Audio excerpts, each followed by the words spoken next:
Hiya guys, and welcome back to Ades Workshop. Couple of things in this one.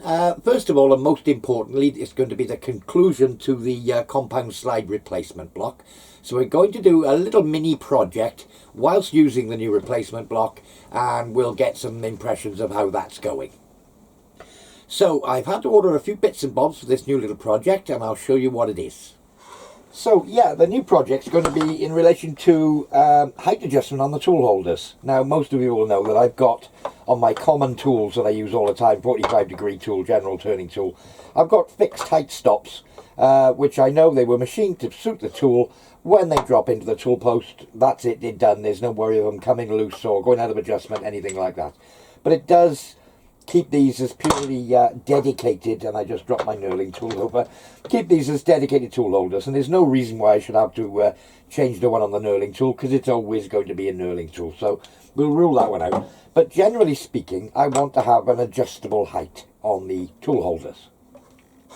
Now the normal sort of procedure, and I have actually got one here on my parting tool, is a bolt of some description with a threaded ring, these happen to have a knurl on, and a lock nut, so that you can adjust the height up and down and then lock it with a nut. But they don't, yeah, I mean, they tend to come loose, they go out of adjustment a bit when you're tightening the nut up, and I don't really like the setup of that. So I've come up with a plan B. So first of all, I ordered a bag of M6 grub screws, which fit in these. These were just, hold on a minute, this was just a bolt that I had of an appropriate length, but M6 does the job, M6 by 30 grub screws. So yeah, I've ordered, well, I ordered 20 of them online. They were cheap enough. I think that 20 of them delivered was only about, you know, £4 or £5, I think. But yeah, I didn't have them in stock. They're not something I needed a box of 200 of. So yeah, I've got these grub screws, which are going to act as the thread. So I'll got a little sketch here, or I'll do one as we speak, and I'll show you what I got in mind. So my plan is to put the grub screws in here instead of that bolt that's in there now, and I want to make a knurled ring similar to the adjustment ring that's there now. I can go larger in diameter without fouling the clamp down screws. I can go up to about 20 mil. So what I'm going to do is make a knurled ring, or ellipse. Okay, a knurled ring. If we said 20 diameter, I'll write KN, knurled, you know, a couple of champers either side, that sort of thing. M6 in the middle. And then once those are made, I'm going to slit them on one side through the centre. And the plan being to put a sort of threaded hole here, so to speak. And a countersink here, or a counter bore, to take either an M3 or an M4 cap head Allen bolt. Now I've got some little 10mm long M3s, and well, these are the M3s, and some M4s, so I'll see what will fit in. I'm not going to have a lot of room, this being 20 and that being 6.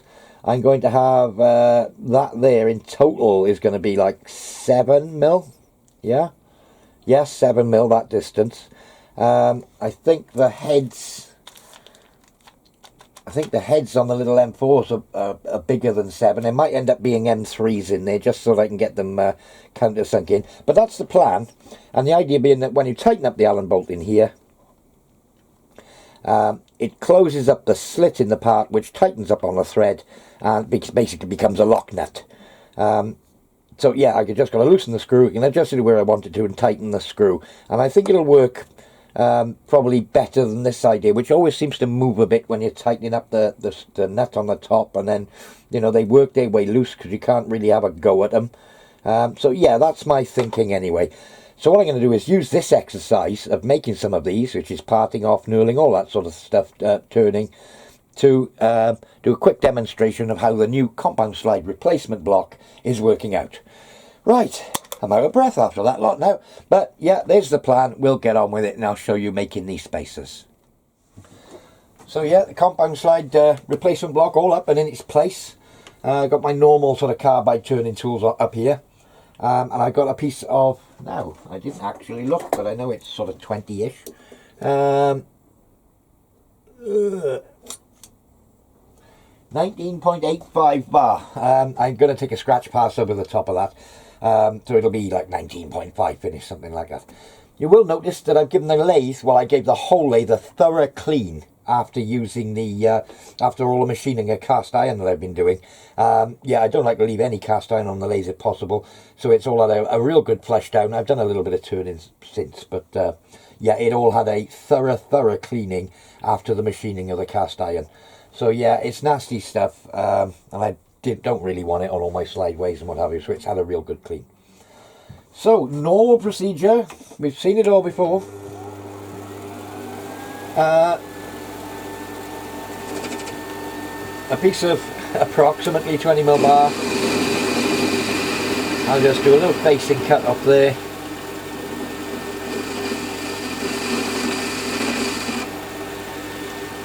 And now we're going to pull it out in the chuck and get a centre drill in it. Yeah, just going to centre drill the end.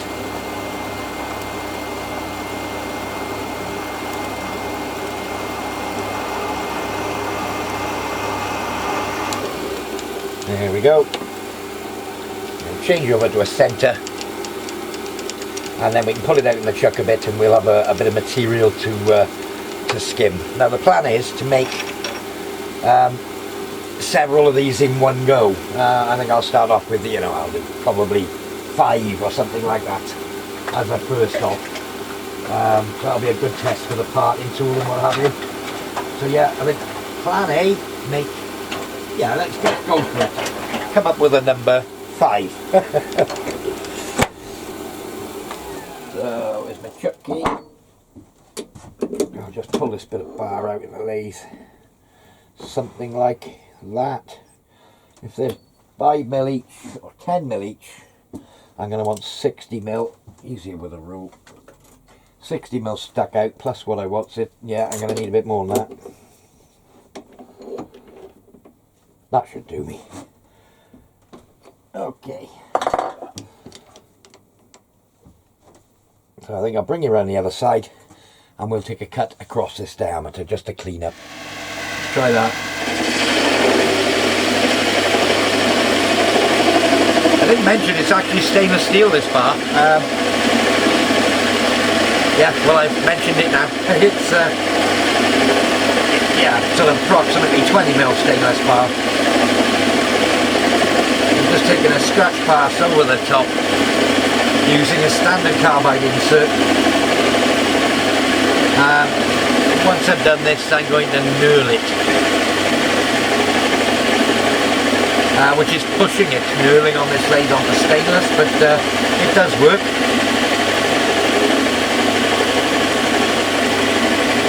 What am I running at? Probably a bit slow. Running about 800 RPM.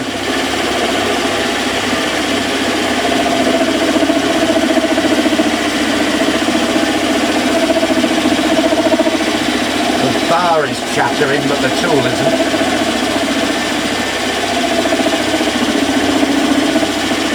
It's got an intermittent cut on the OD there, so let's turn the feed up a bit. That's better.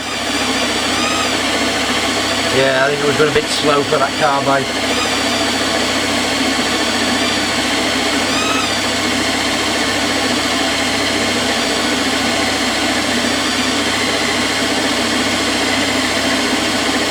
Yeah, the diameter isn't critical. I want to leave it around the 20mm mark. That's about 0.1 off it, I think I've taken there. I think I'll do just one more pass on there. Give myself a fighting chance, get up towards the chuck a bit.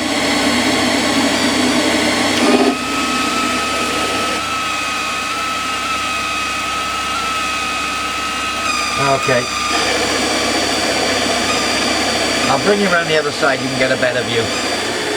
So yeah, just buzzing across the surface of this stainless steel. Not super worried about the finish because I'm going to be knurling it, but yeah, it seems quite happy with that.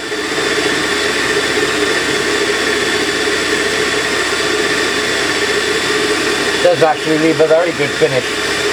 I normally struggle with standard carbide, especially with light cuts like this. It seems to be working quite nicely. So that's a first. Okay. Well, there we are. We've chewed it all up and we're going to get a knurl on it. So just running a knurl up and down. What's the beauty I've got with this new feed setup is when I get to the end, I can just swap direction and go back the other way.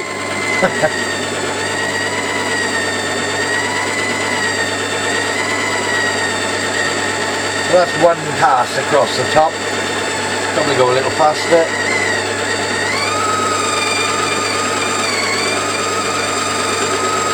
We'll get to the end, we'll stop and have a look.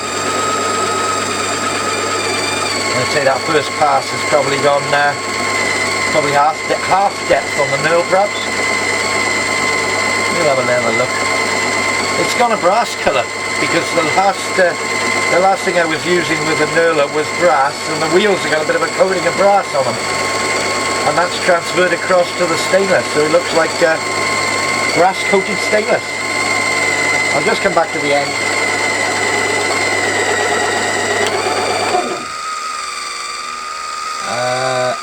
I think I could probably do reverse speed, probably do one more little pass on there, just a little nip up, and I'll do a pass across the top just to tidy it up. But yeah, that's a quick and simple knurl with that knurling tool. Onto a piece of stainless bar. Well, the tool post here, the compound replacement block, or rigid tool post, certainly is rigid. Seems to cope with that alright.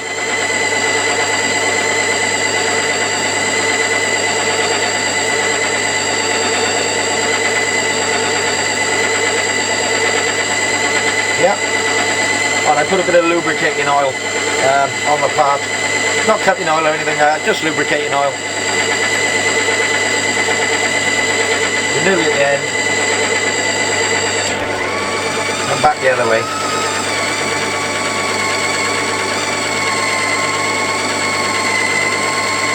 Well, I think that knurl on there looks quite good. We'll have a better look now when I stop it. So that's two passes, once up and down and again up and down.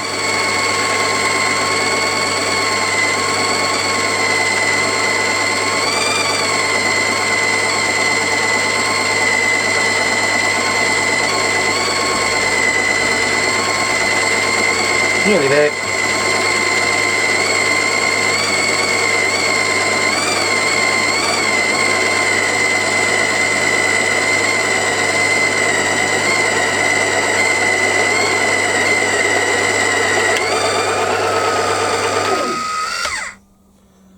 Well, I think that'll do it as far as the knurl is concerned. I'll give it a clean off now, get all the gunk out of it, and we'll let you see where we are. That's about as much focus as I can pull on there. But yeah, we've got a nice clean knurl. Seems we've done the job nicely. So the next step, 5mm drill.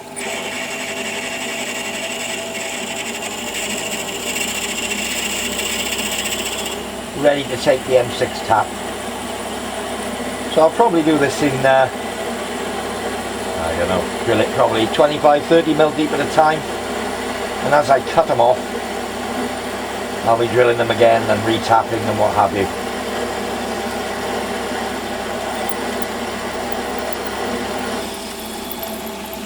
With a bit of bit of fluid on there. Out you come.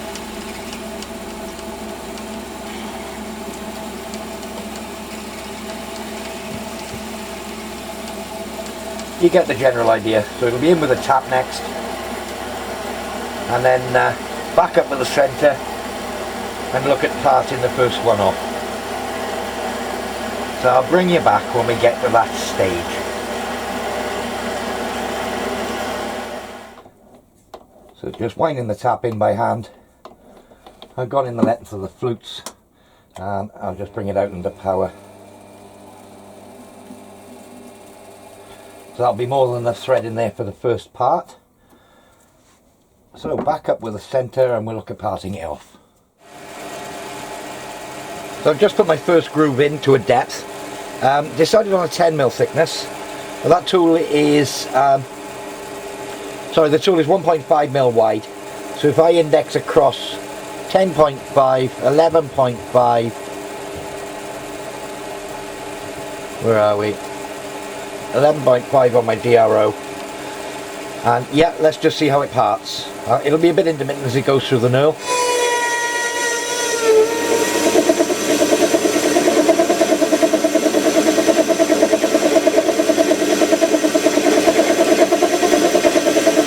What am I running at? 550? Probably go a bit faster.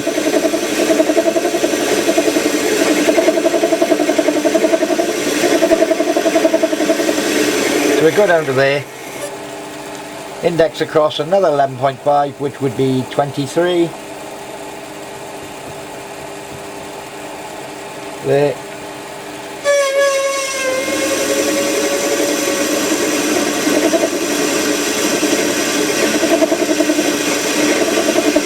No problems whatsoever. I'll go into a 0 again on my DRO, which is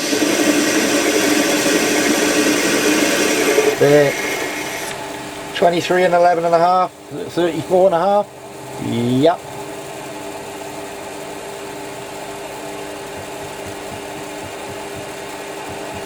Which is there.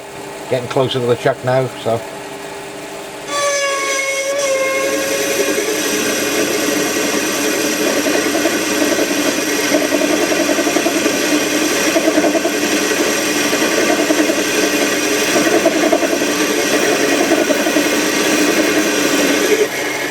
$34 and a half, 45, 46 I think is the next one.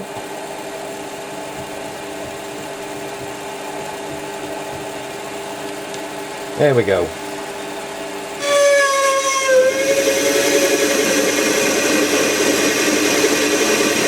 I'm not really going for it with this, so I mean cutting compound would be useful on it I suppose, but I found with this blue nano tip you can just go for it. 46, 57 and a half.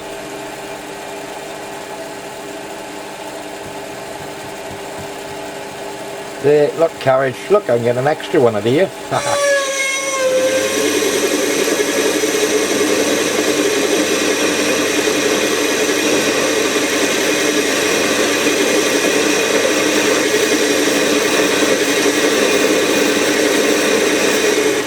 There we go, they're all the same depth. So what I'm going to do now is pop that tool out of there, go in with my little B tool, pick up the centre of each slot. In fact, I'll just pick up the centre of the first one, and we're going to put the chamfer on at this point. So if I said back a bit,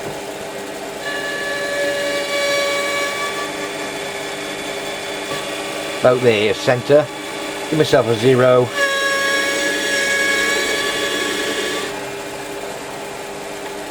Okay, so 11 and a half.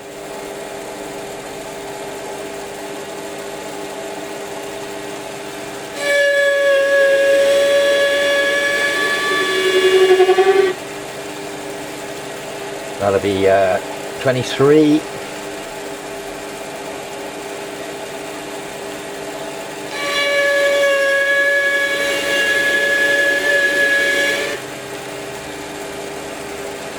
$23, 34 and a half. Should have written these down, shouldn't I?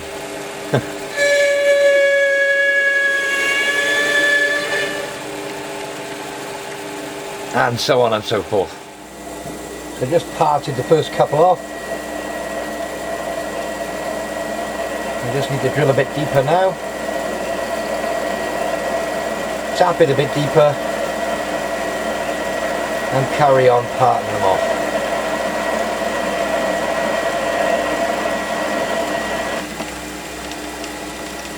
There we go.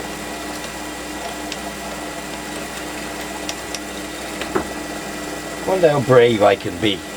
Wonder if I can tap under power. I've only got it in a small chuck, so it would probably slip before it broke the tap. I'm going to be brave.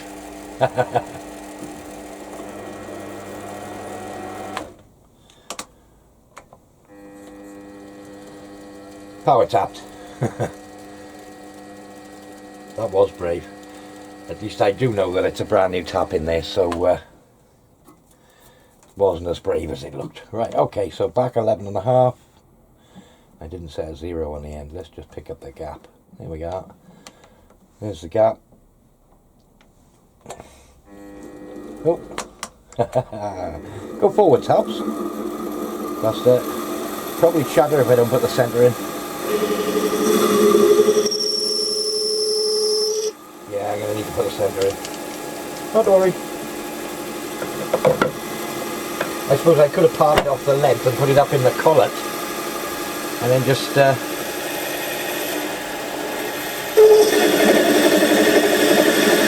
just chop this off gently as we get to the bottom. There you go. Get the last bit.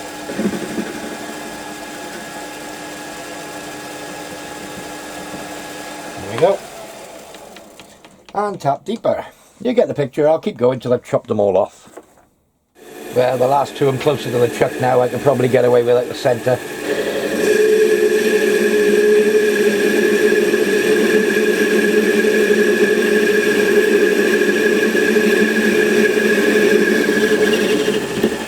There we go.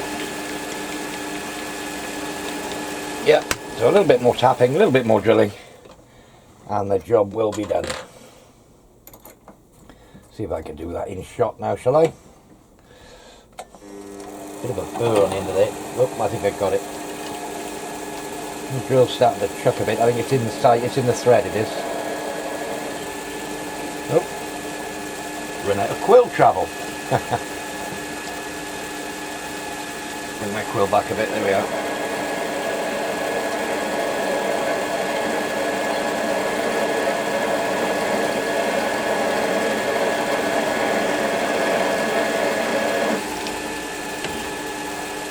That's deep enough.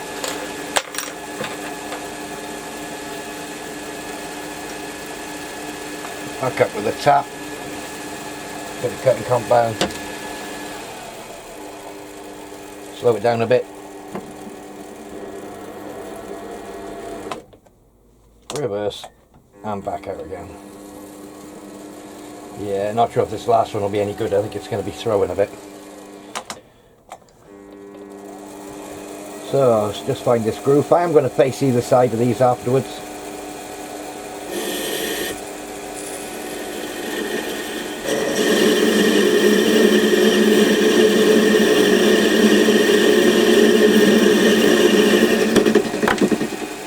And that's the last one. I've got a little M6 grub screw up in the chuck. I'll just screw my parts onto that.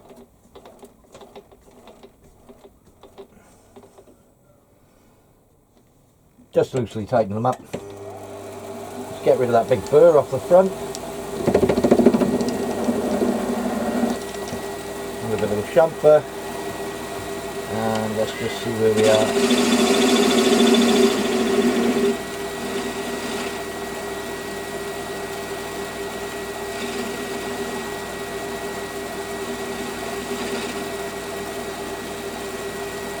A little bit more.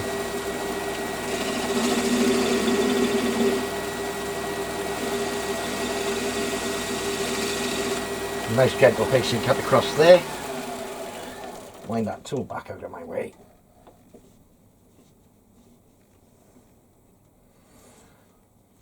Oh. And screw it again off the grub screw. Not making this very clear, am I? Back on again the other way round.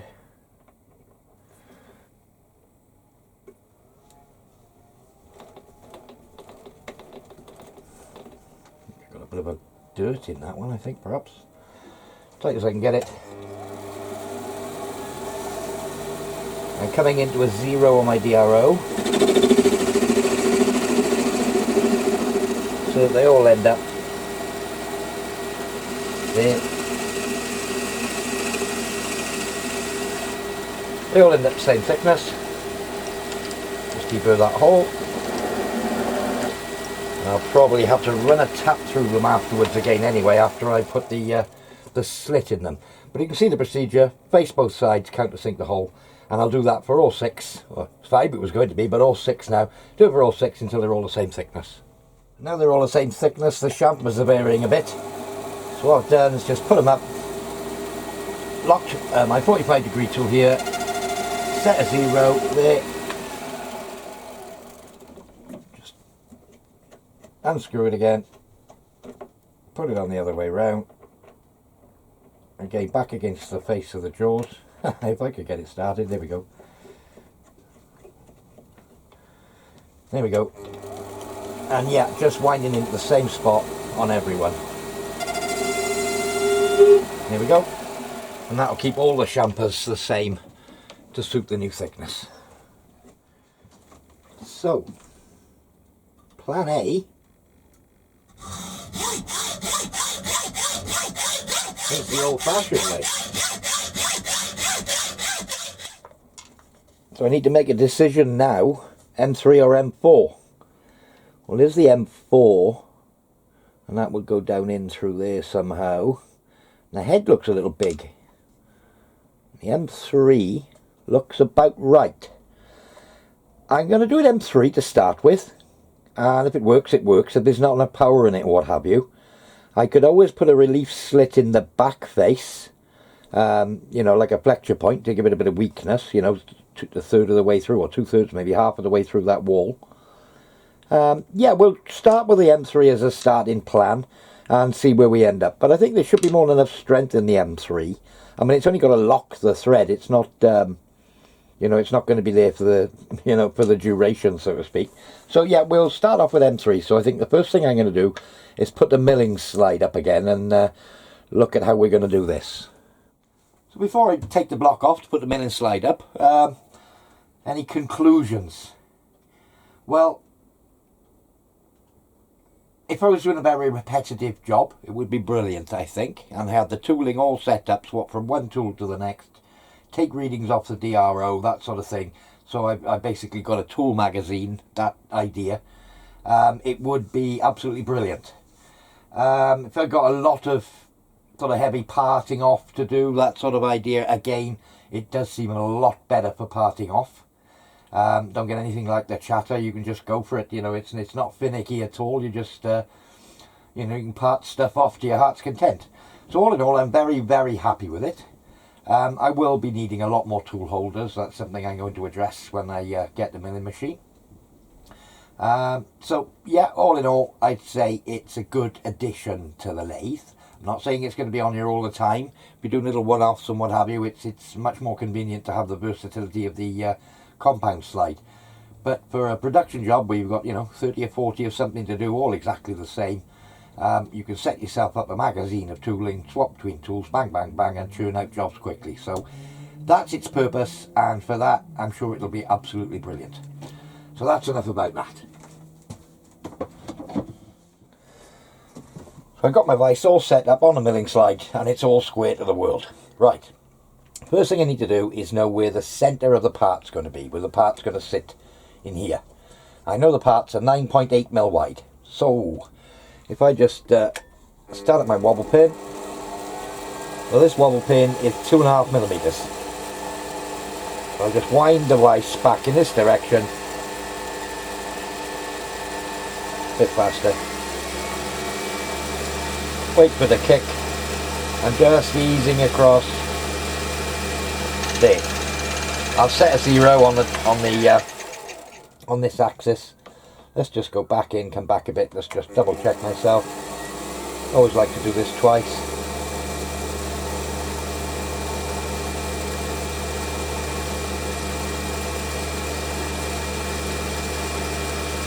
There you go.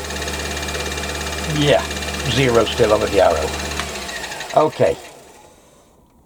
So this pin being 2.5, I need to come back further by 1.25mm. So I'll just wind that across, 1.25 and set a 0 again. So we now know that the spindle of the lathe is smack on the line of that jaw face. The part is 9.8 wide, so if I wind back that way, what, 4.5, 4.9, so I'll do that now. 4.85, 4.87, 4. Come on. 4.9. And set my DRO to 0. So I now know that the centre of the spindle, when the part is against that back jaw, is going to be the centre of the part. So that's one dimension set. So my next procedure is to set this up in here with a little slot square to the world again, because I want to be drilling at 90 degrees to the slot. So I'll just hold it in there with a rule in the slot against that front face. Tighten up the vise. Getting down and dirty with this one. It's a simple way to do it, and it's, you know, it's as close as it's going to be in a hacksaw slot. So that's the part set in the vise and the spindle set to the centre of the part. So much the same. You know the procedure by now. I'll set up with a wobble pin, just touch off on the top of that knurl, it's not critical, and then wind down.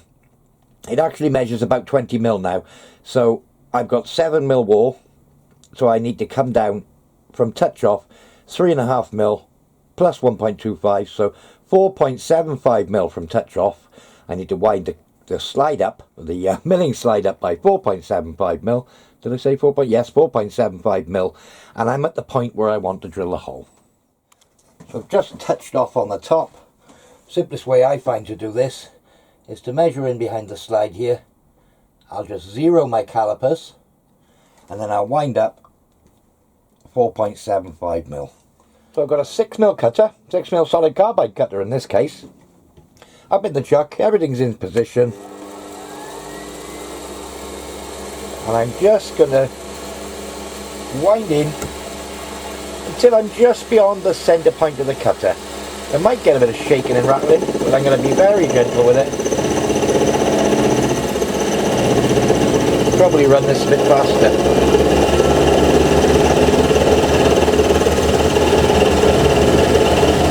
And I'm just going to go to a point, I'm going to have to get into shot moment. It's just beyond the centre mark of the cutter, or the centre cut, and that will allow me to get a centre drill in. Okay, so a little bit of cutting fluid and in with the centre drill. So it's got a flat surface to bear upon now, and I'll just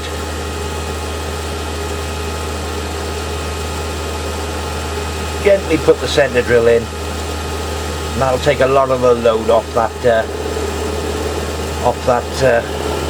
carbide cutter. Again, it's the only one I've got. This centre drill's got a 2.5 mil pilot on it,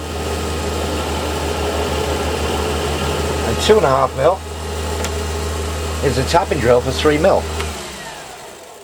So now that I've got a 2.5 mil pilot, so what shall we call it, I'm going to put the tapping drill right through the path. So the next step is up with the tapping drill. And let's drill it right through with a 2.5 mil. That's just gone down into the bottom of the pilot there. A bit faster. Broke through from the slot. And now drilling through the back part, which is going to be the M3 part. So here we are, 3.1 drill. Open that 2.5 up.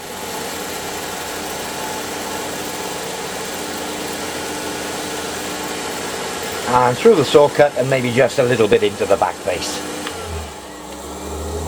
So yeah, back up with a carbide cutter.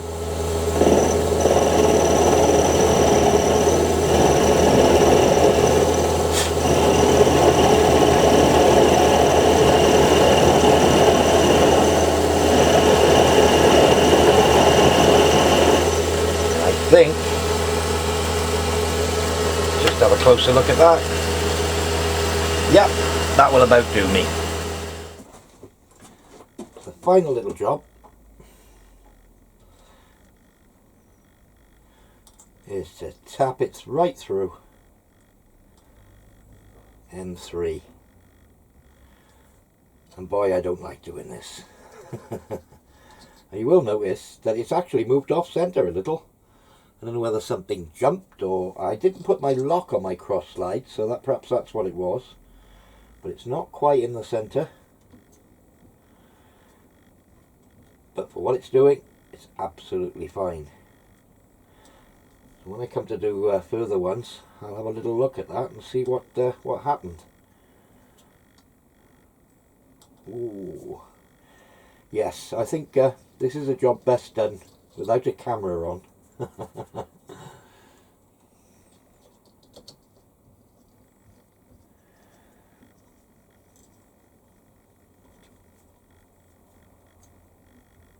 Yes, M3 and stainless is not really for the faint-hearted. Not something I enjoy, but I won't be snapping the tap off. I'll see it to its conclusion so that I can prove I didn't snap the tap off. I think we're there. We are. Okay, so the screw's in the hole. Screw the little collar down on. Tighten it up.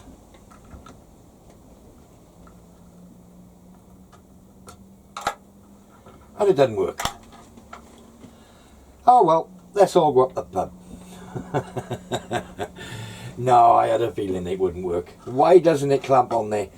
There's too much strength in the backbone of this. And the force of the M3 trying to squeeze that side together without it being, you know, out here somewhere with a bit of leverage, isn't enough to overcome the strength in the backbone of the nut. So what I need to do is weaken the backbone of the nut. So we'll go about that next. Not one to be beaten. I put a slot on the other side, a couple of mil deep. Just a little shallow slot in the front face, and a shallow slot in the underside face as well. You know, it's weakened the back face, but you know, it's not going to fall apart or anything like that. It's not, you know, I haven't removed that much material. So I screw it on. Oh, I'm using the straight end of this Allen. In fact, there's a big radius on the end of here. It's a bit rubbish, this set of Allen keys, but it does the job. But I didn't want to use the ball end. It's a very shallow one, and when you want to tighten something up with a ball end, there's more likelihood of rounding it off. And anyway, that is now lock solid, and in fact, yeah, just quarter turn of that, and it's now loose.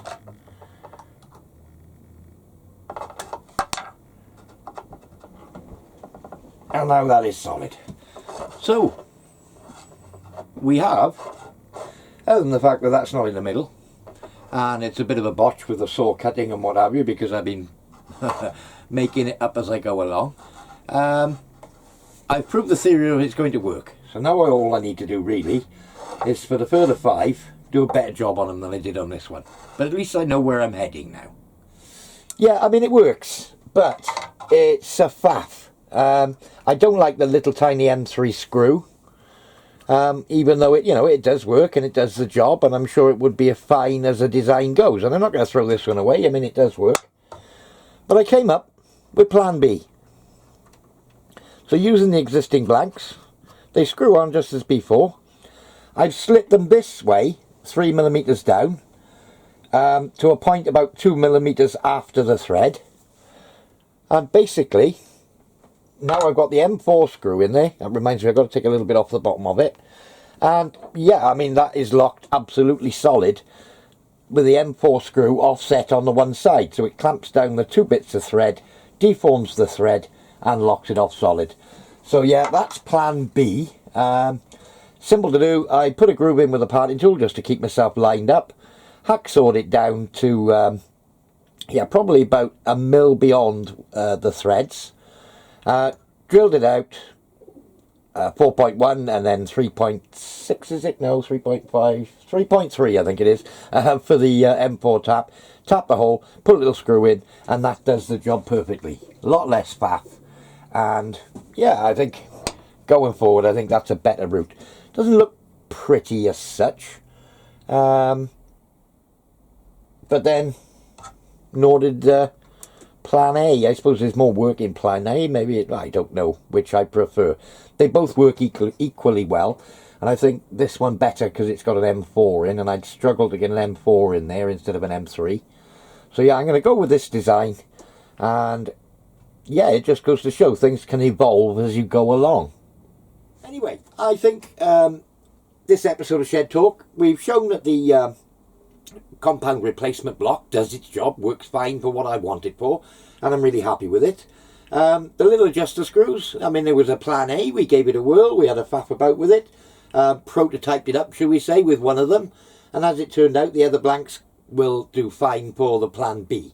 So yeah, plan B was far simpler. It took minutes, to hacksaw, put a little slot in it, hacksaw across it, and drill and tap, for an M4 bolt. And that does the job really nicely, and I prefer that to the method of having a nut on the top. It seems to work better. Well, it does from my point of view anyway. So it is a little improvement again. So anyway, thanks for watching, guys. Thanks for subscribing, and we'll see you all very soon. Cheers now.